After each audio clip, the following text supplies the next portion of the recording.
Hey, everybody. Welcome to the Improv Network podcast.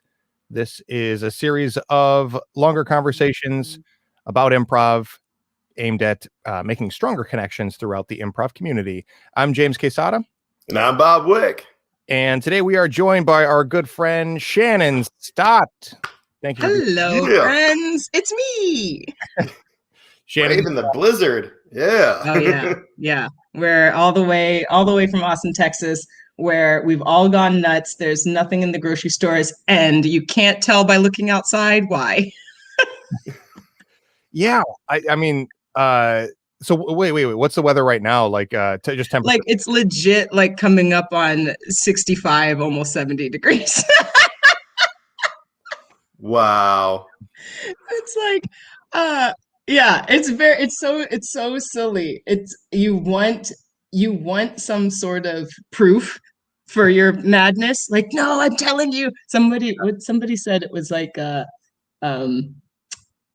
Twilight Zone, and I was like, yeah, it's like I want to say like there's some snow on the ground. There was snow on the ground. There's something on the wind. Be able to point and be like, that did it to us, and it's gone. It's like, are we weak, or is that this was real, right? That wasn't like a nightmare. Yeah, it definitely exactly like that, because there's just nothing. I go on a walk every day, and a few days ago there was on the hill there was a pile up of cars because Texas doesn't know how to drive in snow. So there was a pile up of cars on this hill because their tires couldn't get up. And then today, that same hill, like people are just going 80 degrees up that hill, or 80 miles an hour up that hill. Zoom. I'm like, I swear I saw it. I swear. But we're doing all right. We are. Oh, good. We're doing okay. We personally, there are lots of people who are not doing so great, but we are doing well. Yes, and we're happy that you are, and that you are able to join us this week. Yes. We were, I at the top of the show last week, I was like, I definitely forgot to say Eastern Standard Time on a couple of these back and forths with Shannon. I'm sure she's like, I can't wait to do that podcast in an hour. I sure was here. I was like, hey guys, I'm here. Where's everybody? All right. It's an hour ago. Great. But we got it together. Awesome. And for this episode, our topic is going to be about beats of a story, beats of a scene in an improvised show, or really we can take it whatever direction we want. But just generally the idea of beats, I think, is really this is one of those topics that for me personally, is not my strong suit. I'm not really good about thinking about narrative or beats and where things are going. And I know Bob is, and I'm curious to know, Shannon, for you, is this in your wheelhouse, or is this something that is a little bit, like for me, tougher to tackle? It's in my wheelhouse. So I work a lot with the Hideout Theater out here in Austin, and their specialty really is narrative improv. And beats are a big thing. Beats are a big thing. This is a super side note. I'm so sorry. I have to do it. I used to teach little kids improv and whatnot, and we were talking about beats. And this kid came up to me. He's like, I know all about beats. I was like, really? He said, 1, 3, 2, 1, 1. I was like, what is that? He was like, I'm making beats. I was like, what's that?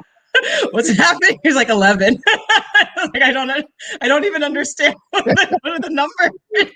Anyway, so yeah, I know all about beats, James. I love that it went 1, 3, 2. Yeah. No. And that kid grew up to be Kanye West. Yeah. Just know? No, listen to me. 1, 3, 2 11s in a row. 8, 9. Right. Yeah. No, less alarming to me that they were spaced out so sporadically was that the numbers were in reverse order. Yeah.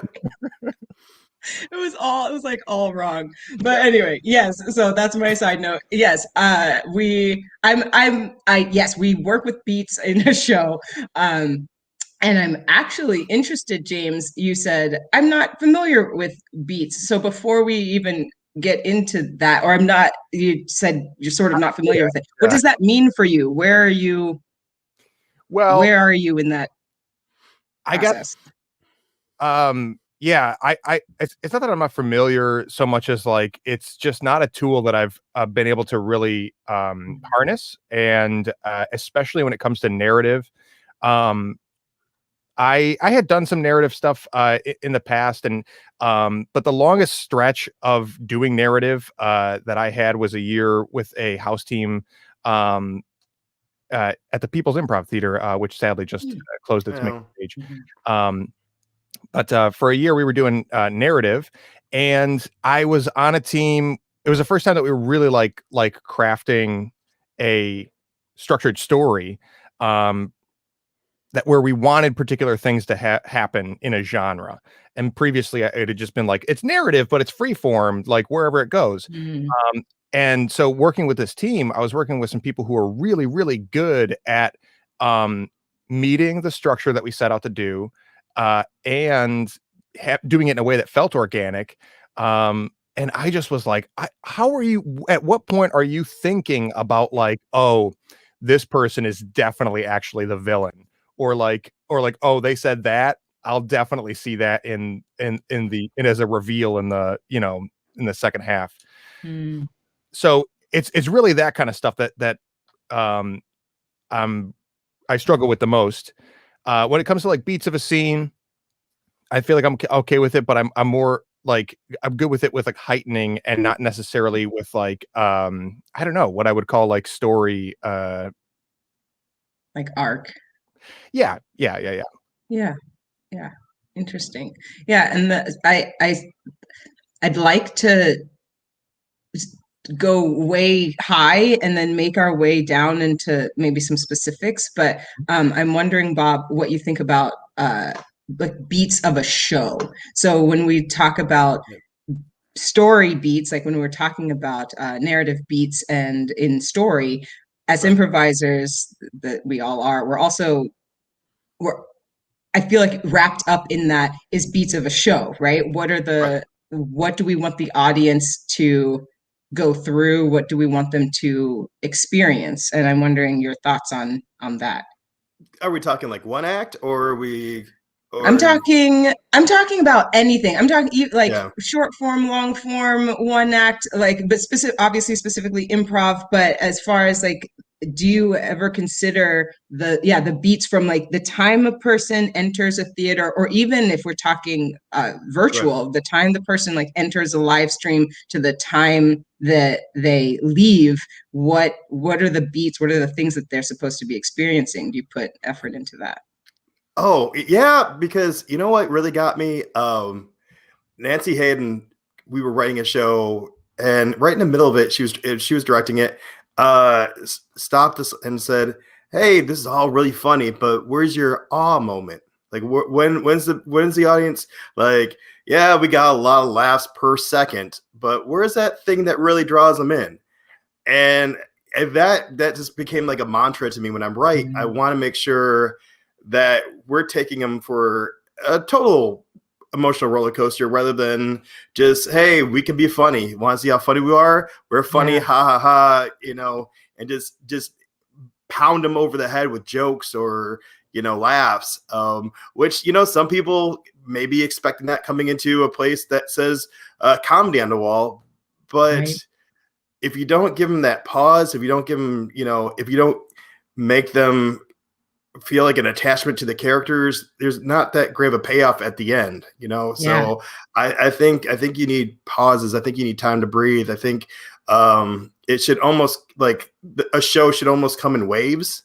Yep. Where there's a little bit of downtime and then build it back up and then knock them down. But every wave should be slightly bigger, because you want to slightly heighten. And then probably a big crescendo at the top, like almost at the end, and then a very big, like almost a low at the very end where guess what, kids? We all learned something. Yeah. And that's how, I don't know if that made sense to anybody, but that's how I just see it in my brain. Like, yes, I could draw like a picture of what it looks like and what the beats of a show should look like. You know what? let me tell you what beats to the show are 3-11 2-2 and then 11 again. And gotta hit that 11. You gotta hit that 11 two times. When you get them to 11, that's when you get all their money. So don't start with 11. Get to 11. Just get to 11. I love that. No, I very much understand, and I know that people listening are understand that. It's interesting to think about narrative and different types of shows, because you were talking about we can get them to laugh, right? We can do this laugh thing over and over again. And immediately I think about comedy sports. Comedy sports, I love you. They're depending on what city you're watching. Comedy sports tends to start high and it tries to stay high, right? We're trying to stay in a space where like the jokes are coming a mile a minute, right? We're just like, this is the jokes, these are the characters, these are the funny like things we can do with our bodies, our voices, our gibberish. We can guess things. We're so fast on our feet, right? But even in comedy sports, like even when teaching it, even when playing it, you'll see that the ref and the two teams are always talking about behind the scenes, like what game came first? Is this game that we're going to play next too similar to that game? If we played a gibberish game, do we need to play something? Or if we played something with 2 people on stage, do we need to play something with 4 people on stage? Where are the group games? Where are the monologue games? All of those things are still beats of the show, right? We're not randomly throwing together games. You can just randomly like just throw together games, but your audience, and your audience doesn't wave, and it doesn't do the thing you're talking about, that like highs and lows. And especially with comedy sports, what's interesting is, I'm sorry if you're a comedy sports fan and you're listening, press mute, like shh, quiet. You don't want to listen to this part. Spoiler alert. Thank you. Like, we are talking about the games and the show in ways that how are we going to get the audience to vote slightly equally, right, for the teams, so that it's fun. If you're actually in that space where you're buying in, you're a loyal fan and you're buying into the game, the whole game, you want that feel of sport, right? Yeah. You want it to be close. If we're voting for the blue team, if we're voting for the red team, you want it to feel like an actual sporting event. I don't know if you guys watched the Super Bowl this year, but it was like, you guys, this is too much. Like, it was way too spread, the points. I'm sorry, we're talking about Super Bowl now. I'm out of my league. I brought it up. It's my fault. I did this to myself. No. But the points. I real quick, I did watch the Puppy Bowl, and I did think about this during that. I was like, it's the editor's job to like find these clips that, even though it's absurd to watch this game, they need to make it seem like it's a legit competition. Yes, Not right? Be like repetitively 1-to-1. Be like, I'm just thinking, Shannon, you can said anything after, did you guys watch the Super Bowl? And me and James went, oh yeah. Yeah. You know when the cheerleaders fist fight during the third down? Oh yeah. Blood sport. Okay. It's an American tradition. Yeah, nope. Sorry. I barely watched it. Anyway, but the point is that it wasn't fun. It wasn't fun, really, because whatever team won, sorry, Super Bowl, I don't even know who was playing. But whatever team won, they won by a landslide, right? And it's like, once you get to a certain point, you're no longer. And so, yeah, the beats of that game, right? The beats of that game aren't fun to watch. And as far as comedy sports goes, that's what we're doing behind the scenes, even though we're still talking about, right, how do we keep the audience attention? How do we keep energy high almost throughout the whole show? We want a high energy feel because we're going for that sports energy. But in that, the behind the scenes, the meta is, how do we create that rolling that you're talking about? How do we create something that looks balanced? How do we make it feel like we're voting for one team, one team's ahead and one team's not? How do we make it feel like they're catching up now? What's the ref's job? All of that has to do with beats, and it's important. And this almost goes back to what you were talking about last episode, right? Who is the show for? Right? If it's the beats, if we're talking about beats, we're talking about telling stories. We're talking about that for the performers, just so we understand where we are in a story. How much time do we have? Like, do we have an hour? Great. How much time have we spent just with the backstory of this villain? Blah, blah, blah. What are the beats? But the show is also for the audience. The audience instinctively knows narrative. Right. And I was going to say we've talked about this before, but on a global scale, like people have talked about this. We instinctively understand what narrative is. We instinctively know what storytelling is, what a backstory is. Why are we cheering for the hero? What is the hero going through? What is the hero's journey? Right. And we have to be able to do that for the audience. The show is for that. Well, I don't know where you guys landed, but the show is also for the audience, improvisers. That is not what we decided. I'm sorry. Nope. No, we decided on You must have been watching the Puppy Bowl Network podcast because we went the other way. Sorry, that's a fact. But absolutely. It's a sort of vanilla answer, but that it is both absolutely. Right. Keep the audience included in the process as much as the people on stage. Absolutely. So that's the overarching, like, where's the show? What do we do for the show? How do we beat the show? And when we are in, if you talk to like masters of like theater, right? People will tell you that the show starts when you walk through the door. And then I've noticed that people are getting to a spot now where marketing is even becoming part of the show, right? Yeah. James, you're like totally nodding.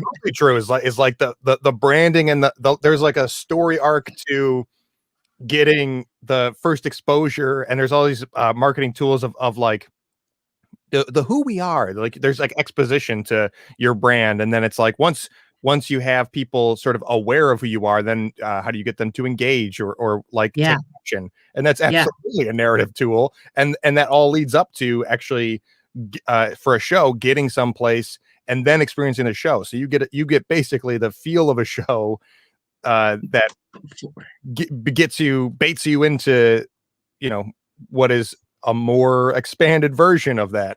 Yeah. I'm talking of I'm in the process with a friend of mine, Jen Pina, who is a trained actor, and she and I have been working on a show called The Doors Experiment. Yes. And it is an improvised show, right? Yeah. I watched. Yeah. Oh my God. I love that.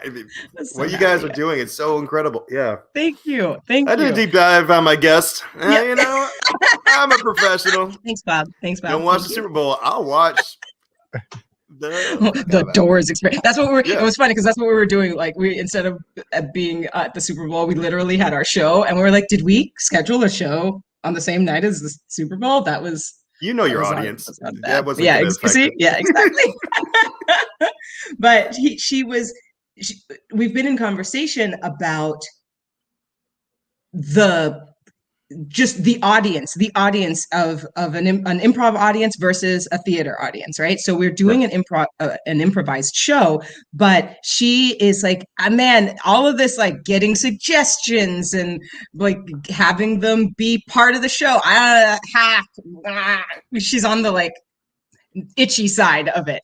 And we have been talking about how much we can do in the marketing, right? To get people to a space where once they get to the actual show, they as the audience have already taught themselves and each other how to enjoy the show to the best of their abilities. And I was talking about the Blue Man Group, which is so fun because if you've never seen the Blue Man Group, as soon as you start to like research Blue Man Group or say, I'm going to go see the Blue Man Group, the people who have the audience already educates you. They'll tell you like, Right. oh my gosh, sit in the front, get a poncho or sit way in the back or make sure to bring your Blue Man blobbers or whatever it is. But the audience educates you so that once you get there, you've already gone through a narrative, right? You're excited, you feel a certain way, your expectations are a certain way. So we're trying to, how do we recreate that in this show, but also in improv, I in general, like how do we recreate that, especially for audiences? What do you guys think about audiences who are who have never seen improv before? Are you excited when that happens, or is it like, oh no, just get out, you're doomed? No, I love that, and actually, I'm really glad that you turned this conversation to tend to the more broad idea of beats, not just as they apply to narrative or genre, but just like the experience of a show. And that's a perfect example, and something that I really love and think about a lot, as opposed to the narrative stuff, which is tough for me. These beats of experience are absolutely, how I apply that stuff without really thinking about it in those terms. And I love having an audience that is uninitiated to improv, and I love building a show that brings you into that experience, starting with the the introduction. I really have like.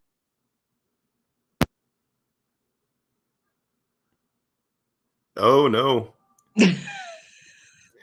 What do you love? Oh, we'll find out next week, kids. James loves something, and as stretching. Let me tell you a little something about my friend James. He just loves everything. But to answer your question, I also love it when someone is unaware what is going to happen because they have anticipation. And I hope I can deliver on that anticipation, because that's part of the excitement.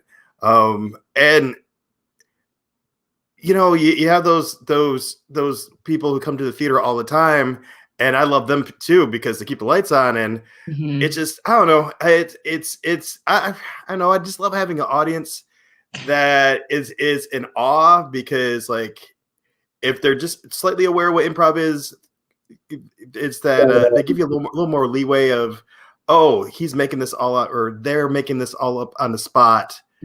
Holy cow, it's like when you're at a karaoke bar and someone gets up there and can actually sing, and like, oh wow, hey, okay, yeah, like, okay, yeah, what are you doing here? I can't do that. I will never do that, but okay, good on you. Yeah, I wonder so as we get like a little bit narrower, but what are some things that you do to ensure that people that have never seen an improv show are enjoying themselves? Okay, well, so beast of the show, my instinct is give them what they want, and then give them something they didn't know they want. I call that my red wedding theory. So yeah, like, nerd. Game of Thrones. Love. Yep. I did not read the books before I saw the show. Was really kind of feeling the show. Like, okay, it's got dragons. Cool. And then we kill Ned at the beginning. We everybody dies. Like, I didn't know and then I got sucked in. That's when the Red Wedding's what pulled me into that show, because I did not know I was even. I was kind of rolling my eyes like, oh, now we're gonna see the wedding part. Whoopee. And like, oh, all right. We're starting with okay, I'm in. You got me, HBO. So I think that's kind of cool, that because they buy their ticket. There's comedy on the sign. They know it's gonna be funny. They've probably have seen either Whose Line or Wild 'N Out or something, so they might be a little bit familiar. There's some. My only hesitation is they might be expecting stand-up, and as fun as Lion Games are, it can't compare to like a good stand-up show. John Mulaney's not going to do 1001, right?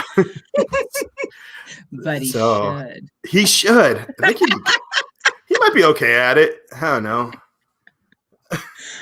Well, okay, so I'm getting there. I'm like getting us slowly getting down the what are those things called? The funnel. The funnel. The Yeah. funnel. I knew what this is. Yeah. So when it comes because James was saying that you feel like you're pretty good on beats. What are the important things about beats? What are beats?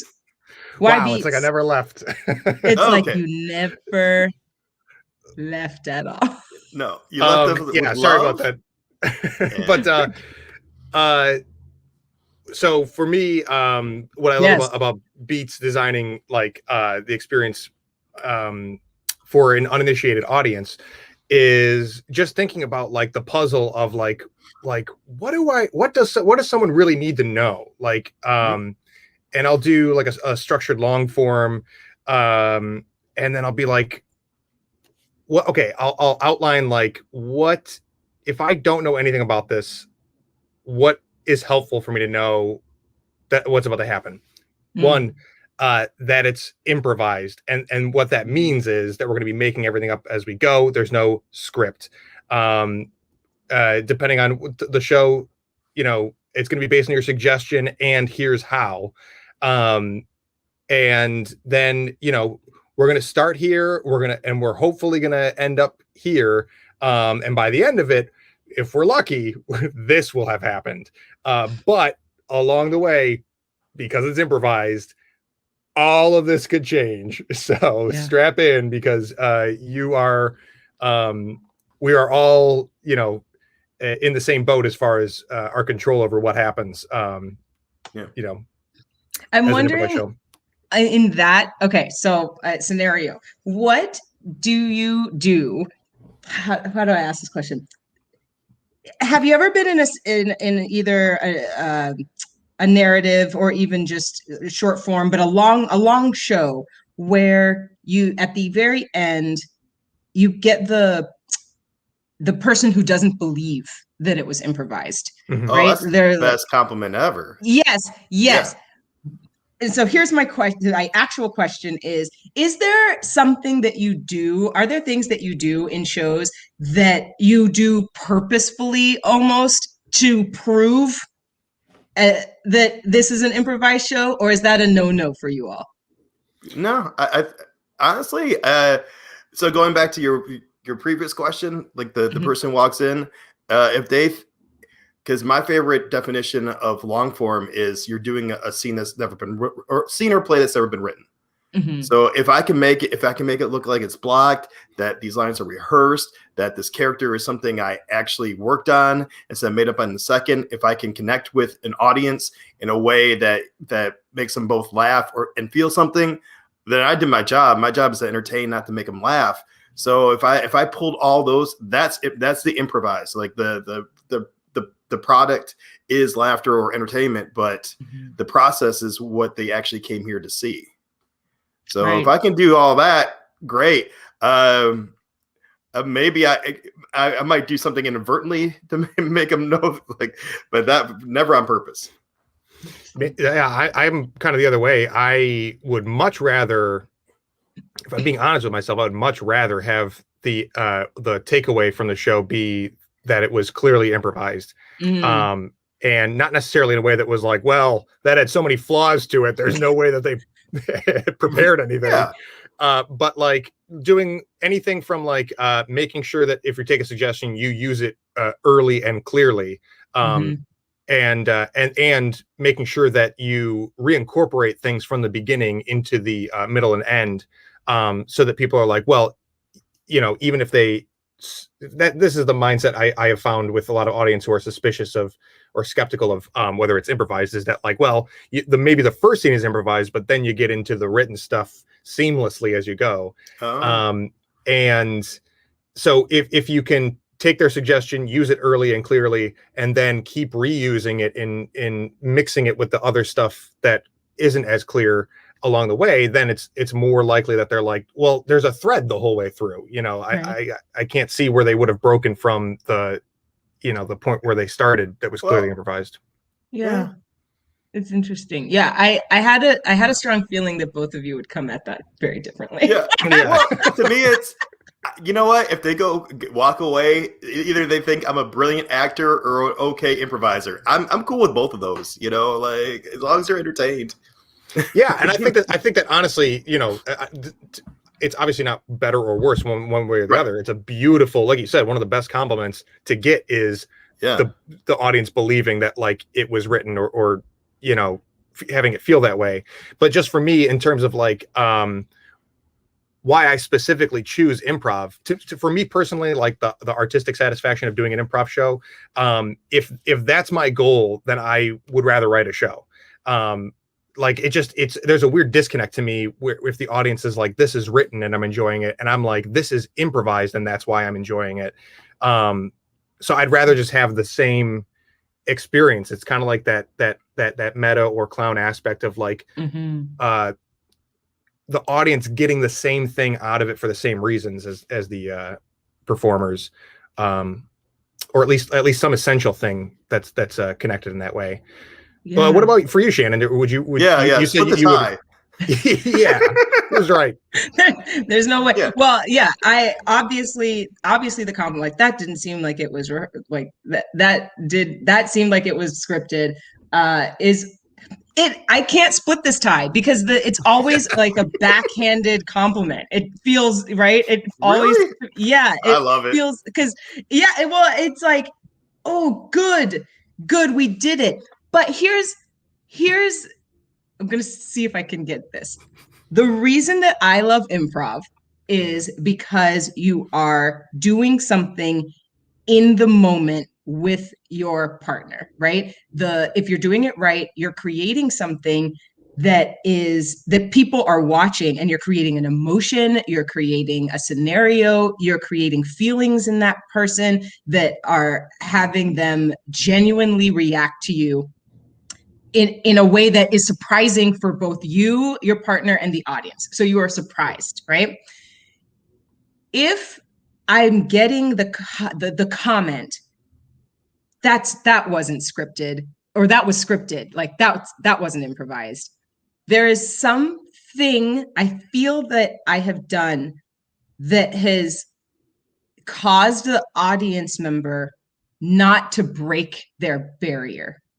So they haven't felt like they are part of the show. They haven't felt completely connected, as if something is happening genuinely in front of them for the first time ever. Mm-hmm. And if they've missed out on that, it's like, you missed it.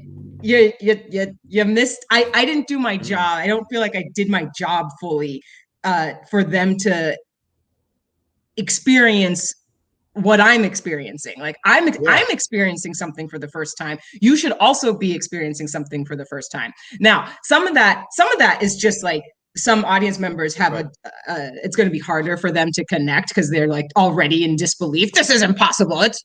This is impossible, and they can't believe. They always sound like that. The negative audience member always has that voice. I don't know. Impossible. You can't improvise something. What are you doing out there? It's scripted. Get this guy out of here. There. Just improvising to a whole audience of comic book villains. Yeah. That's why we banned smoking in our theater, because those cigar guys are horrible to perform for. I'm right with you though, Shannon, because like there's something I'm glad that the audience enjoyed it, but if they're like it feels like it wasn't, I'm like, you enjoyed it, but you still think it was something that it wasn't. Yeah, you still think it's a magic trick. You still think that there's something I'm hiding from you. Yes. Right? But if you can, the feeling of like, you still think that there's something I'm hiding from you. I'm like, oh man, like I improvised so hard. Honestly, wasn't scripted. I always loved the audience member who thought that was either just appreciating what happened or just ignorant and like, what just hit me? Yeah. Like I got hit by, no, it couldn't have been, I don't know, like, and that's the disbelief washes over after the show. Like they're with us, they're with, like, You know, they're not getting up in the middle of the show like, this is written. I'm out of here. You know? Yeah, but so I guess I'm like, it's just thinking about it in terms of like the beats and what you want the audience to experience. I guess it's like, so Shannon, you were like, do you do things specifically to make sure that to remind or prove that it's improvised? And how you use the suggestion is one thing, but I'll also, like, if I'm working on a show, I will redesign elements of it to be too hard to do perfectly, to nail. Yeah, you know what I mean? Interesting. That's really what it is that, like, I'll do my best not to, although I have been guilty of this, I'll just be honest, is to, like, you know, be more willing to break or throw like a curveball, something that doesn't make sense instead of something that does make sense, just to, like, kind of mix it up or whatever. But more a better example, I guess, would be that, like, I'll redesign elements of the show to be like, okay, if we can do this flawlessly, what would be another challenge that we meet that threshold of impossibility again? And whether that's short form, having games that are just, like, too hard to do perfectly, or long form palate cleanser games, or just lofty goals for what, like, the, you know, improvised Shakespeare is one of my favorite examples of this. Of, like, part of the reason that's so fun is because, like, you're not going to flawlessly improvise Shakespearean language, like writing. So that I'm okay. I've got we're in it now. So all right, one, the Shakespeare thing. I saw a duo in who knows where I saw them, but they do improvise Shakespeare. And I sat there and I was like, this is too good. And then I was sad at myself for thinking, like, what a terrible, like, note to give improvisers, right? But slop it up a little, right? Like, just like a little bit. Just I want to see your rough edges. Stop rehearsing. Truly, you bums. And the thing was that, like, they both the language, especially for someone who doesn't speak Shakespearean on a regular basis, right? But they had it was pretty flawless as far as the level and the commitment to the Shakespearean language that they had. And then they were great improvisers. They were. So, like, it was like a 30 to 45 minute set. So they just talked in Shakespearean until the very end, and it was like the show was it was improvised, but the the beats or the narrative was pretty, like, cohesive. I mean, there's nothing weird came out of it, and it was like you're talking about, James. It was this, like, dang, like, I mean, y'all. Okay, so you rock Shakespeare. What else you got, man? Like, yeah. What else you got? Not enough. It felt terrible to feel that way. Yeah. But there was the part, I think what I was missing, and this is what personally I'm looking for in improv, is, like, where is the connection between you? Like, what am I supposed to be feeling here? Where is you're talking about this wave, Bob, like, and I think I missed that wave, because once you are talented, not inept, adept. You're doing something great. So what their greatness was speaking Shakespeare, right? Their greatness is being able to do this thing. Great. Now, and this is where you're coming in, James, like, okay, so you can do that. Great. You can do it flawlessly. Where's the next challenge for you? So that I as the audience member, I'm like, oh man, okay. Instead of saying to myself, well, I mean, I guess I just do exactly what I already do, but I do it with Shakespeare. Is that what's the next challenge? Oh, and I know I sound ridiculous, but, like, are you throwing fire? Like, are you, like, flame throwing and like juggling? I can't do that. I can't speak Shakespeare and juggle. But, like, there's a moment there, and we're talking about beats. There is a something where you grab the audience once, especially in a narrative that's like 45 minutes, like you have 2 hours, because I think that we did we were doing, like, whole shows about an hour and a half to 2 hour shows for wherever I am, the Hideout. I'm sorry, Hideout. Like for the Hideout Theater, they're like full plays, right? Mm-hmm. So there is something, and this comes to those beats, right? At the very beginning of a narrative, you're going through and you're making all this stuff up. Once the audience catches on, like, okay, if you've got an audience who's with you, right? All right, I get it. We're doing improvised Hitchcock, right? Great. Oh, Hitchcock. I love Hitchcock. Okay, great. I see the sets. Oh, I see Hitchcock. You're doing the thing where you like step into the profile. Oh, you did that. That's cool. Okay. What else you got? And that's the spot. That's like the little sweet spot when the audience is like, "What else you got? Oh, you fucking better have something." Yeah. Yeah. And it's hard because with scripted theater, the audience is almost, because their expectation is that it's scripted, right? What are we even talking about? Have we lost it? Are we still talking about beats? But like, because the audience knows that it's scripted, now the what else you got is something different. Now they're judging you on like, okay, can I suspend disbelief? Can I sit here and really believe that I'm in the 1950s or whatever? What are the lights doing to uphold that? What are the sets doing to uphold that? And so there's some slack because they already know that that what you're doing is reciting lines. So there's a little bit of slack. To me, if we got Jen in here, Jen Pina, like if we got a trained actor in here, they'd have something else to say. But there is something about like it's made up. Okay, well, don't I make things up?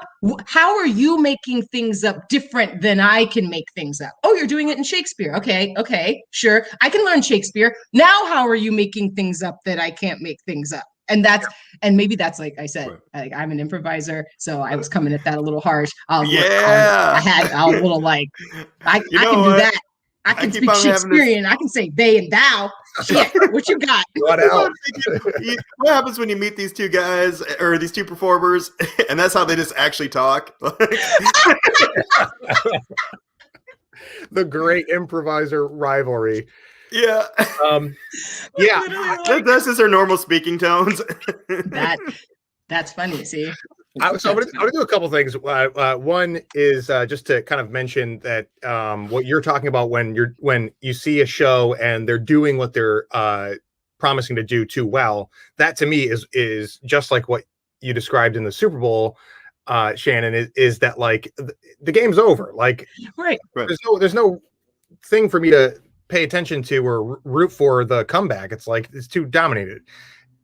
That it's like great for the team that is doing really well, but less exciting as an audience member. And I think that's your perfect improv. Yeah. See, now is this all audience members or just us who already know how the trick works? Because if someone tells me they're going to walk a tight wire and they do it, I'm impressed, but for the rest of the circus, like, oh, that dude walks that wire all the time. I'm actually sick and bored. Why don't you let yourself on fire, Frank? You're always walking this wire like it's some kind of important trick, but you always cross. Okay. You always make it. Jeez. Yeah, you always make it. Like, why don't you fall one time? Just one time, Frank. Just fall on. Just fall. Give us one fall. Just to remind us. And I, the audience member, might be impressed next time, Frank. So I wonder if that's true though. If like tightrope walkers do kind of like get good enough at it where they have to be like, just to keep the audience captivated. They do though. They do because I've talked to tightrope walker. I'll say it. Give me a second. I've talked to tightrope walkers. Okay, I've talked to them. Now here's this is the other thing. My husband it just so happens. If my you husband say he's a tightrope walker, I'm walking. Tightrope walker. No, he's not. But he is a magician. He is a magician. Okay. He happens to be like a professional, like good magician, and sometimes he'll run bits or. I wanted to get this right. They're not called tricks. They're called illusions, right? So yes. So he'll run on the illusion by me. And I remember one time he ran this illusion by me. It was something about he was trying to get a knot to jump from one rope to another rope, right? So there's this knot, he's trying to get it to like jump. And the script in which he was going through was something to the effect of like, he couldn't do it, and then he did it. And then it gets bigger, right? Like the illusion gets bigger. That's like the first part of the illusion. Then other things happen. And by the end of all these other things, I was confused, and he got mad at me because I was like, well, at the first part, how come you couldn't get the knot to jump? And he said, well, I mean, I can, but like, I'm trying to get you to see that it's difficult. And my response was, well, aren't you a magician? Like, why is it a child? Right? So you're just this kind of audience member for whatever you watch. Okay. I'm not. I'm the worst. Apparently, I'm finding out through this podcast right now. I'm not coming to anybody's shows. Don't invite me. You don't want me there? Shannon's going to stand up and try to push you over during your show. It's like, but the idea, I think, and he actually ended up changing that bit. Just for me, there's something about magic, and there's magic in improv, right? And there's magic in tight roping, right? Tightrope walking, right? There is this magic that's happening that the audience, once I understand that you are magic, fine, now I believe it.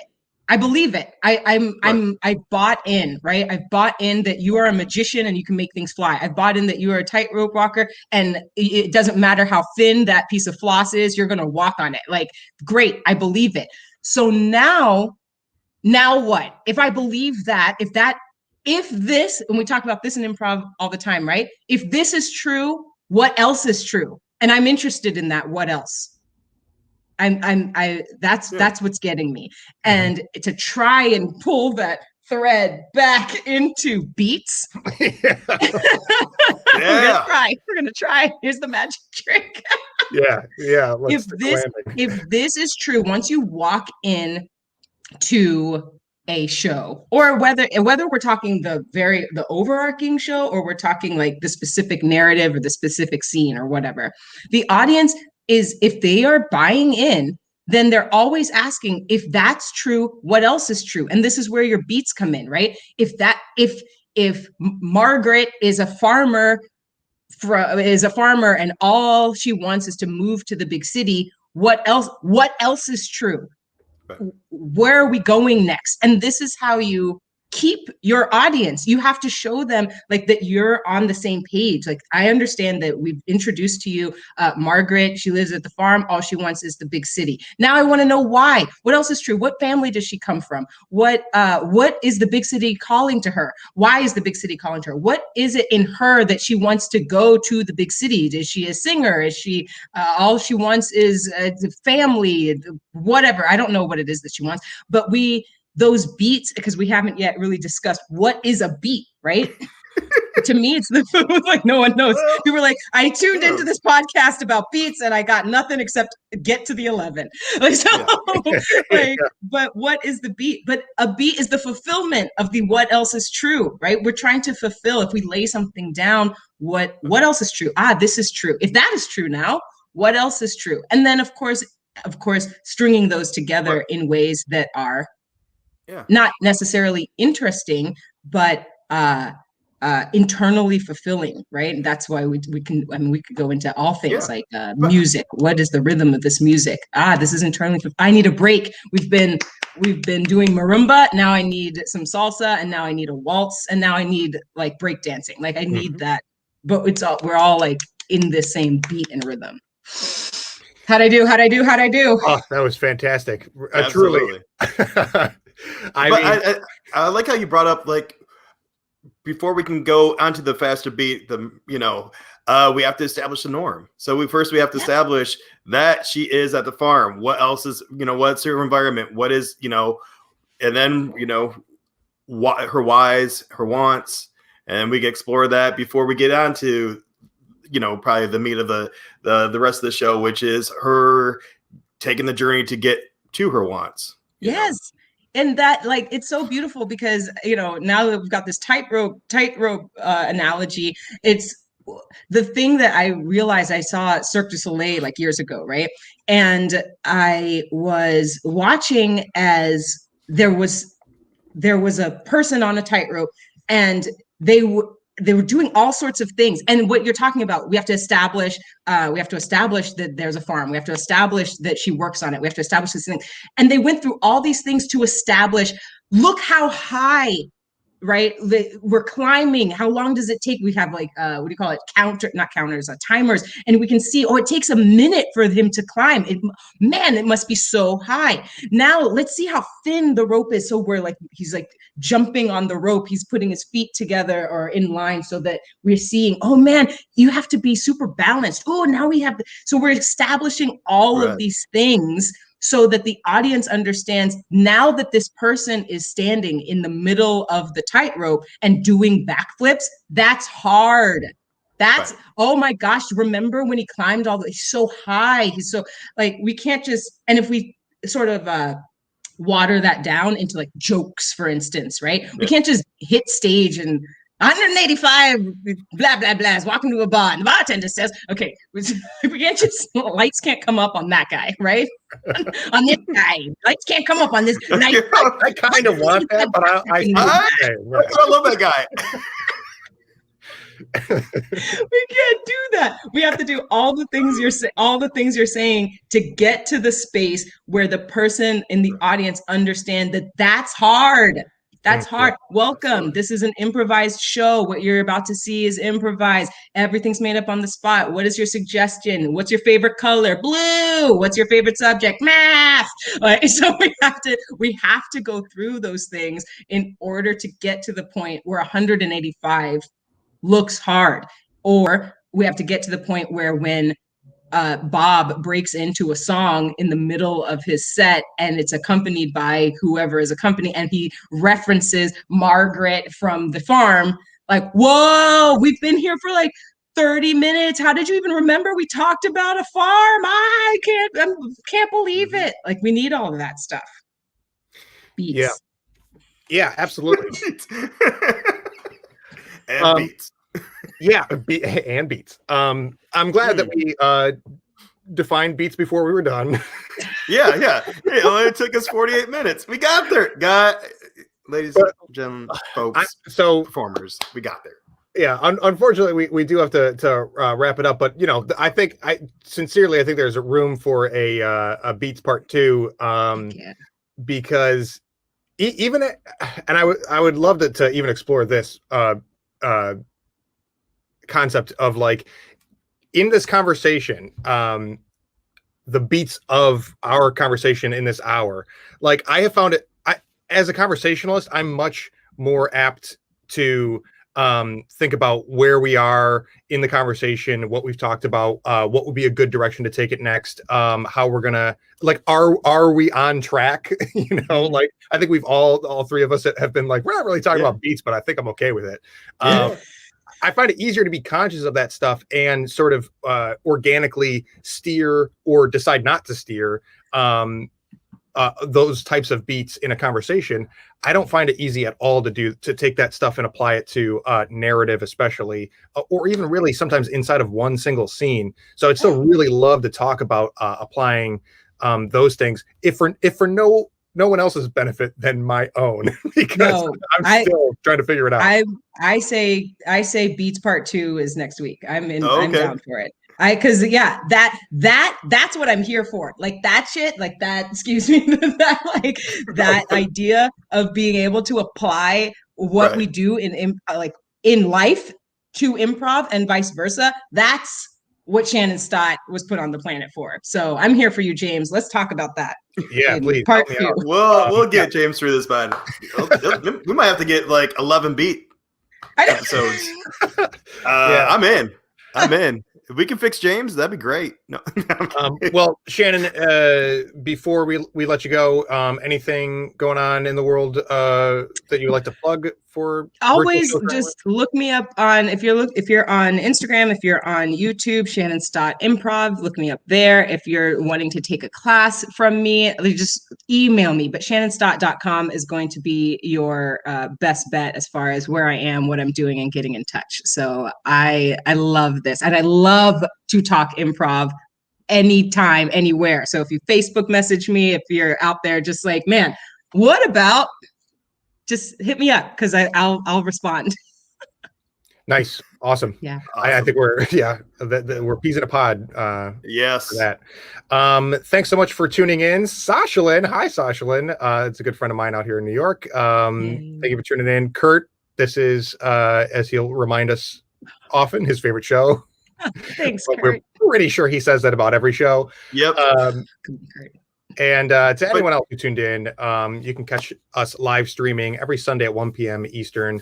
And you can also check out the improvnetwork.org for additional resources from the Improv Network, including profiles for yourself, your team, your theater, your festival, and blogs, and a whole improv FAQ page with video resources like this, as well as mini lectures to satisfy your improv itch until we eventually get back on stage.